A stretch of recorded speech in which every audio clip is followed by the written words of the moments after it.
We're setting up our spring bear bait. Noah's in here giving me a hand and helping carry the bait. Hopefully what that footage will look like, will be a bear coming up this ravine.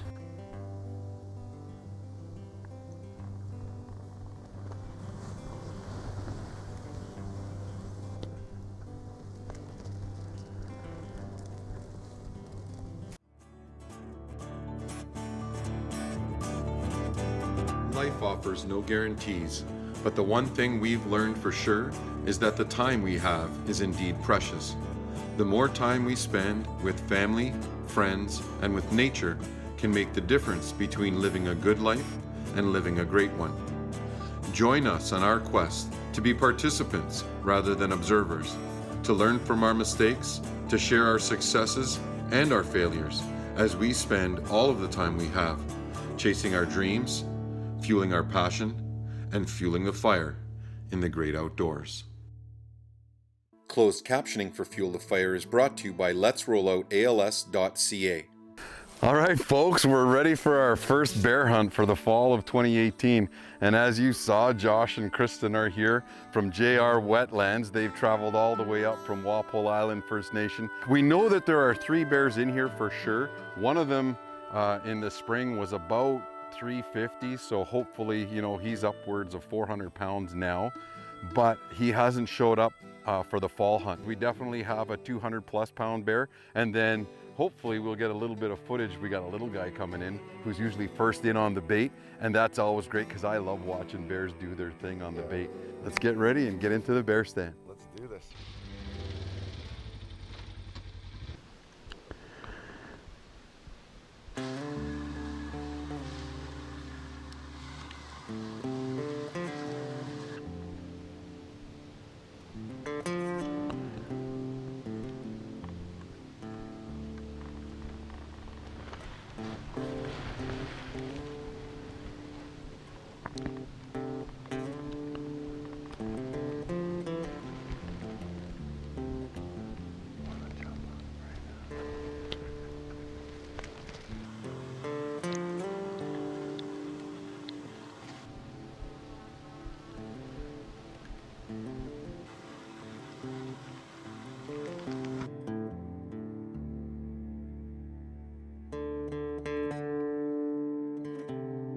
That's not the bear we're looking for.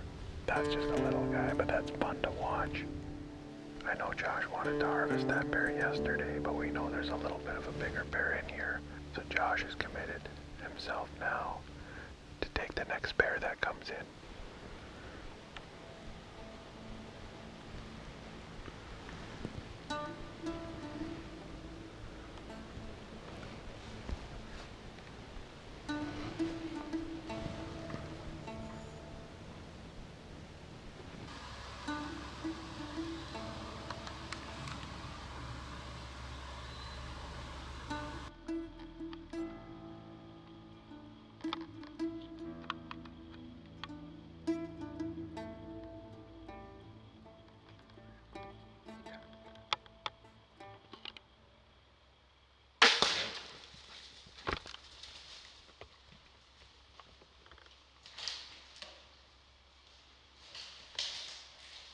You made a great shot.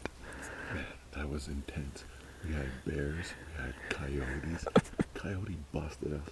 Scared one bear this way, scared the big bear back in. And wow, what a great adventure. I'm here with my girlfriend Kristin. She's in the tree doing a little filming for us. This is the first time I've ever shot a bear with archery equipment. And you know what? It is way more intense when you're sitting up in the tree with a string and a sharp stick.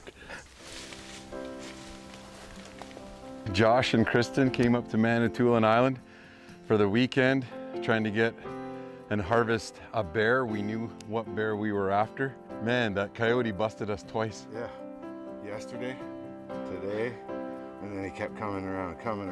Like we had it going. We had one up there yelling at him, another one over here. This guy here, you know, you knew he was the bigger one. Yeah. As soon as this guy tore out of here. Yeah. Awesome. It was awesome. You know, watching all of that unfold. exciting. It was exciting. And you know what? That's what it's all about. It's about excitement. It's about getting a little bit of adrenaline rush. It's about respecting the game you're after and harvesting for food for us. And Josh put an excellent shot with his Raven. The bear didn't go very far at all. I'm glad you guys made it up. Great job, man. I appreciate the invite, and you know what? Kristin's first time ever doing a bear hunt, seeing a bear in the wild. My first time shooting one with a bow. Awesome. I'm hooked on this bow stuff now. And you know what? That's how you fuel your passion and fuel the fire. You got to get outdoors. This segment of Fuel the Fire TV was brought to you by Wikwemikong Tourism. This segment of Fuel the Fire TV is brought to you by Indigenous Tourism Ontario. Hey, welcome back to our JR Wetlands episode. I'm excited to be back, Josh. It's been a while. Doing a little bit of duck hunting. Lots of different species in the area right now. Every time we show something, a picture of, they look at all the weeds in the background and they ask, what is that stuff? Well, it's an invasive species called Phragmites. It is just crazy. The town, Wallaceburg, everywhere down here has just been overtaken by this rhizome. The days of dropping birds behind you in the weeds and even having a dog being able to find them. In this stuff, a dog can't even get through it. Nothing can get through it. On Manitoulin Island, Manitoulin Streams really promotes Phragmites awareness and eradication, and one of the areas was in Wikwemikong. I'm here with Jess Bowden. He's a biologist with Manitoulin Streams, and they're part of a project that is looking to eradicate the invasive species called Phragmites. It's all over Ontario, especially in our waterways, on our shorelines, even in our ditches down south. So tell me a little bit about this plant. So Phragmites is an invasive species. It comes from Eurasia, Eastern Europe, and comes usually on the seas that get carried, whether it's in your vehicle or people coming to and from the island. And what's unique about this plant is that it has a whole system of rhizome roots. So what people often do when they're trying to get rid of it is they cut the stem off and the shoot, and they just leave the roots into the ground, and that's where usually another one will pop up. We're bringing in the Truxor. We're cutting it down below the water level. Right, so the Truxor is this very unique vehicle that has a blade that's basically like a hedge trimmer. It's got serrated teeth on it, and these guys are on the beach, and this machine goes right through the water and cuts it underneath. And it's got a little rig to pick it up, and this stuff grows so dense in patches along the shoreline that it just constipates the entire shoreline. And we have a problem where we're finding turtles and snakes and fish all getting stuck inside these plants. This thing is doing what we would take 2 weeks to do on a single patch. This thing is doing it in a matter of hours. The machine brings it to the shore to load it with a loader onto these trailers, and then you guys got to come here and dump it off by hand. So if you ever looking for information, you want to check out, what is Phragmites, what is this eradication program, you can check out and visit the website for Manitoulin Streams. Jess, thanks for all of your work. I know you guys are busting your humps to get rid of this stuff all over the island, and if you're trying to do it yourself, get the information to do it properly so that you don't actually spread it and create more damage than good. There's stewardship committees out there. Who's ever looking after and trying to see that species and control it, then give them a helping hand for sure. You want to know another invasive species? Is these hogs. These feral hogs. There was an article in the Ontario Out of Doors in April, and they talked about the introduction of those hogs into Ontario and how crazy that invasive species is, especially when they use Texas as a comparison. That's an invasive species that I wanted to take a look at, and we were able to walk and stalk Archery down there in Texas, and man, we do not want those pigs up here for sure, considering the amount of damage they do. We were able to go down there and harvest some to bring back for our own freezers. That part of it was quite interesting. We'll show you that right now. But right now, we've got daylight, we've got luminox. Seen a lot of pigs last night. Some big ones, some small ones. So we'll see what happens.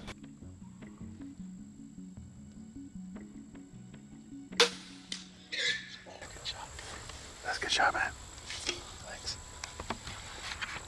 Josh has made a real good shot on a pretty good-sized pig at 50 yards with his Raven. Man, there were lots of pigs in that shot. I was having a hard time picking out which one.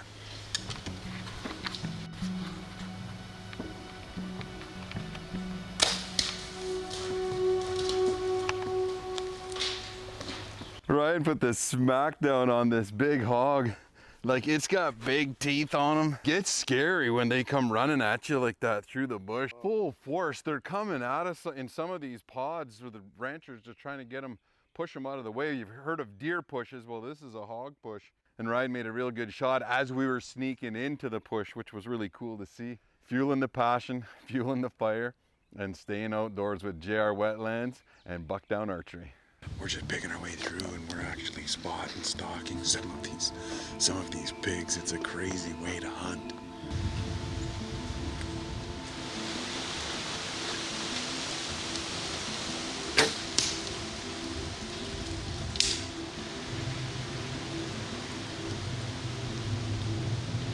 I'm trying to do it by myself with the camera.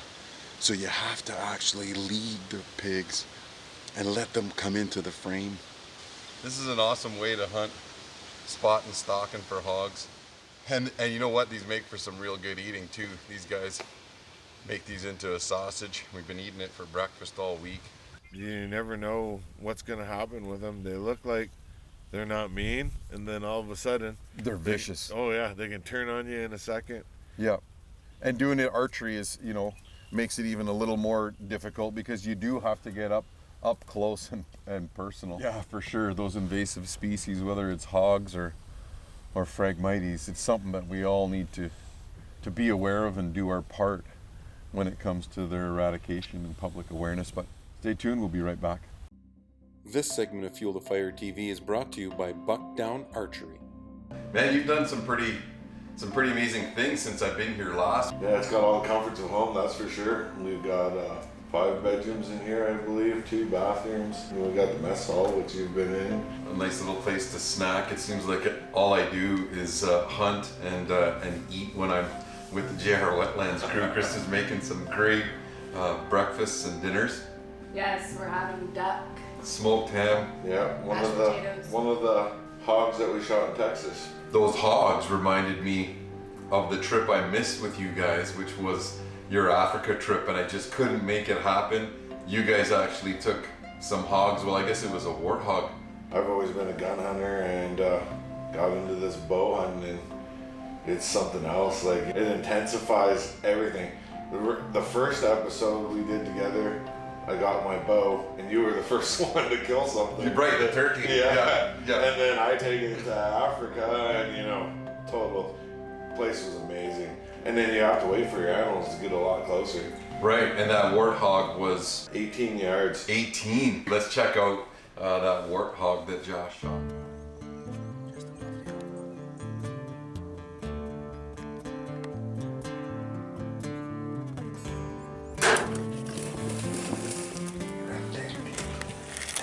Oh, the tusks on those pigs are phenomenal. But man, that thing was a beast. That was a nice one, but there is some way bigger ones than that. My business partner Ryan, He shot a number of animals with his bow tech. yeah, He shot you guys both shot Impala, Blaze bucks. Now I saw the footage on the Impala. He shot a nice one at probably, I think it was around 20 yards. I shot one outside the water hole. how far? 55, 60? I believe it was 64 yards when I shot it, and our PH was like, that's too far, it's gonna jump. Well, that was a good shot. We'll check that one out too.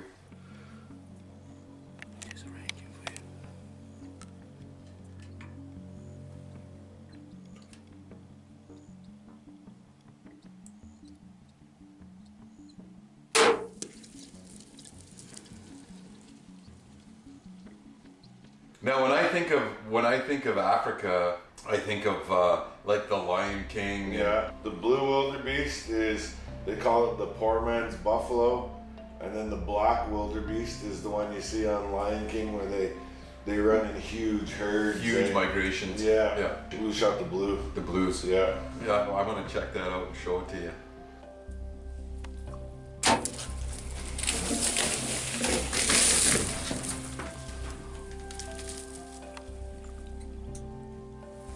Tracking Ryan's wildebeest right now. That's the perfect shot.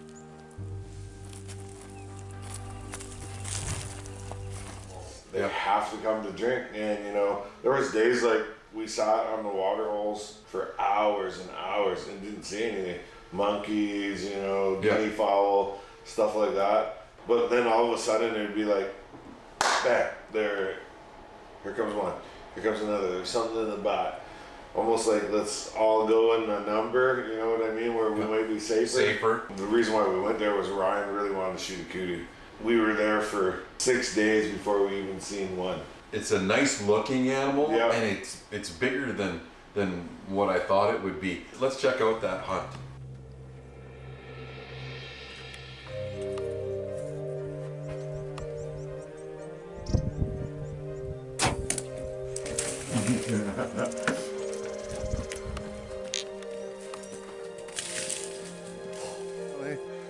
My bro Rye finally got his kudu. That is a pure beast. Jeez, that was the trip of a lifetime. I'm kicking myself even harder now. Like in an area of a path 10 feet wide, there's 10,000 different tracks there. These guys can go along and pick your animal that you just shot, follow those exact and find them.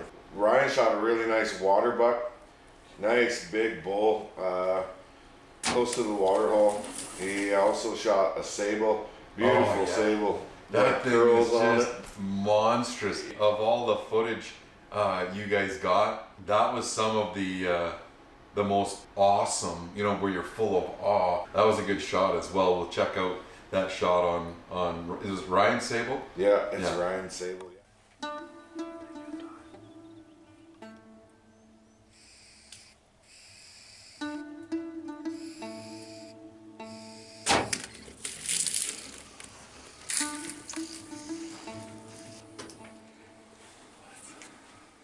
All of that talk about hunting's really got my trigger finger itchy again. Yesterday, Josh and I went out for a little bit of a duck hunt, and Kristin says that she's gonna come out and teach us guys a lesson. Oh, I think you guys are bringing up the big leagues.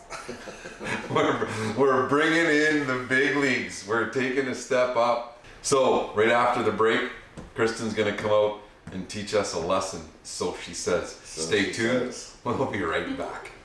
This segment of Fuel the Fire TV is brought to you by JR Wetlands.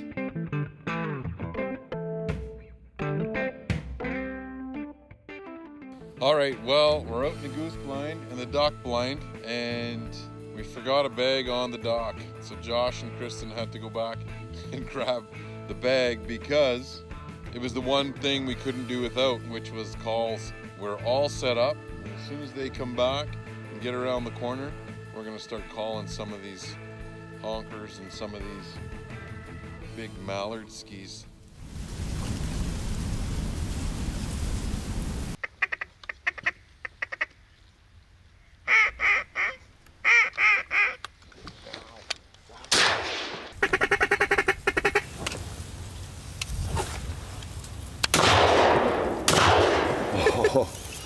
I called in this bird from way out of nowhere and made him dance right in here. And this man here refused to shoot. I was giving him a chance. I was just trying to remember that I brought the Supernova and not the Super Vinci. This gentleman does hunting shows. Go figure, right? We're in JR Wetlands Marsh off the Bassett, Walpole Island.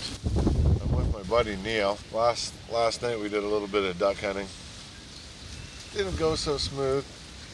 We were both a little rusty. Today we've got Big League with us. She's over on the back there. Says she can kill anything that flies. Go ahead, crumple that one, Kristin. Did you get that one? And then I kill lots of things. No end then. So with divers respond to like a redhead or a canvasback. You can whistle at them. They respond to that. Bluebills, sometimes redheads, they kind of like a purr.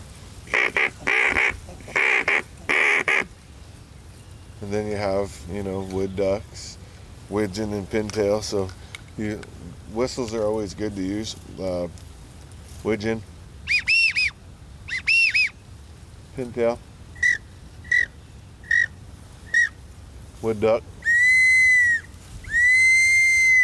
the mallard.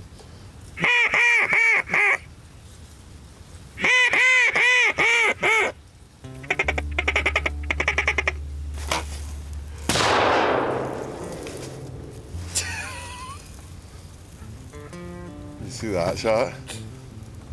That was a good shot.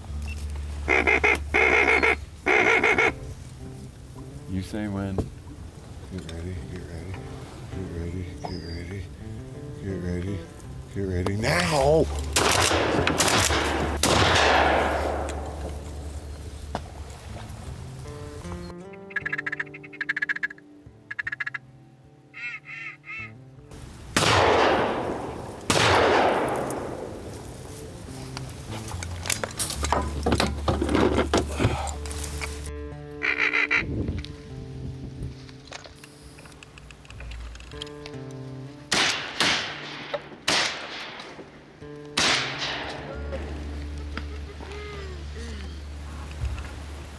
That was a good shot.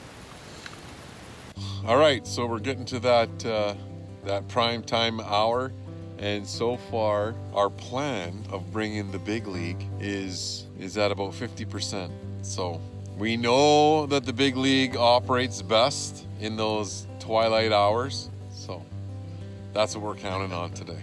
That's where the big league does its best That's where the big league does its best work.